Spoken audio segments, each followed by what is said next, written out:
izinto ezihlizweni zethu. Manje nje itshilo ndathi umuntu makazithandazele ngoba sizazi izidingo zakho zifunayo. Seniba ngamagqirha manje. Zenomelele zeningoyikiswa. Seniba ngamadala kufa amancinci. Abanonkundla abanokhwezi. Masicama shabulela mana mampondo abulela uthahla bakwandayo. Sabulela isibane sakwathahla nje manje ndijonga lenkundla sekhaya. Kulapho xa linokhwezi ngela xesha besaphila simane sisima phezulu kwalenkundla sithi sicela into singekasuswa kuni ngoba ilixa lethu apha emhlabeni asilazi. Sabuka ukuthi nolete bolibele bokhwangeshe bayabulela.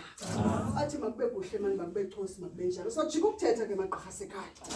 Singena kuluhlu labantu abalela ukujula aba bantu sithi siyabakhonza. Hlambulule phezulu kwalebhekile ngoba ezinye zelibhekile sifuna unyuka. Masicama kusho inhlambuluko oqala before uyinyusa ibhekile.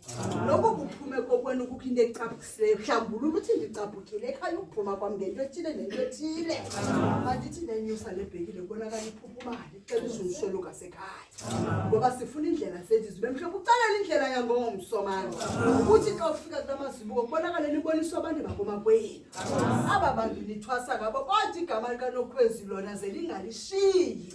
Zelilikhanganye phakathi kwenkundla namagama kwabantu bakomakwenu masicama kushiwa. Sabe ukuthi meke makube njalo ke maqhaha sekhaya.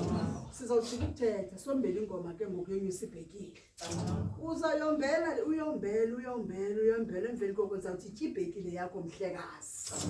Masicama kushe ndimise ngoba isidingo sithi okanye libisithi into abanye bazawuphuma batyela apha ngaphandle ibhekile kodwa masiqale phezulu kwalenkundla kamama sithi ibhekile zethu emveni koko ndithi ngokamagqirha afuna ukukhululeka abekho amakhuku atyele phezulu kwenkundla kodwa lonke seyinkundla nalena bahlekazi ayikhetha ngabanye phakathi kwezinkundla zasekhaya sacama kushe.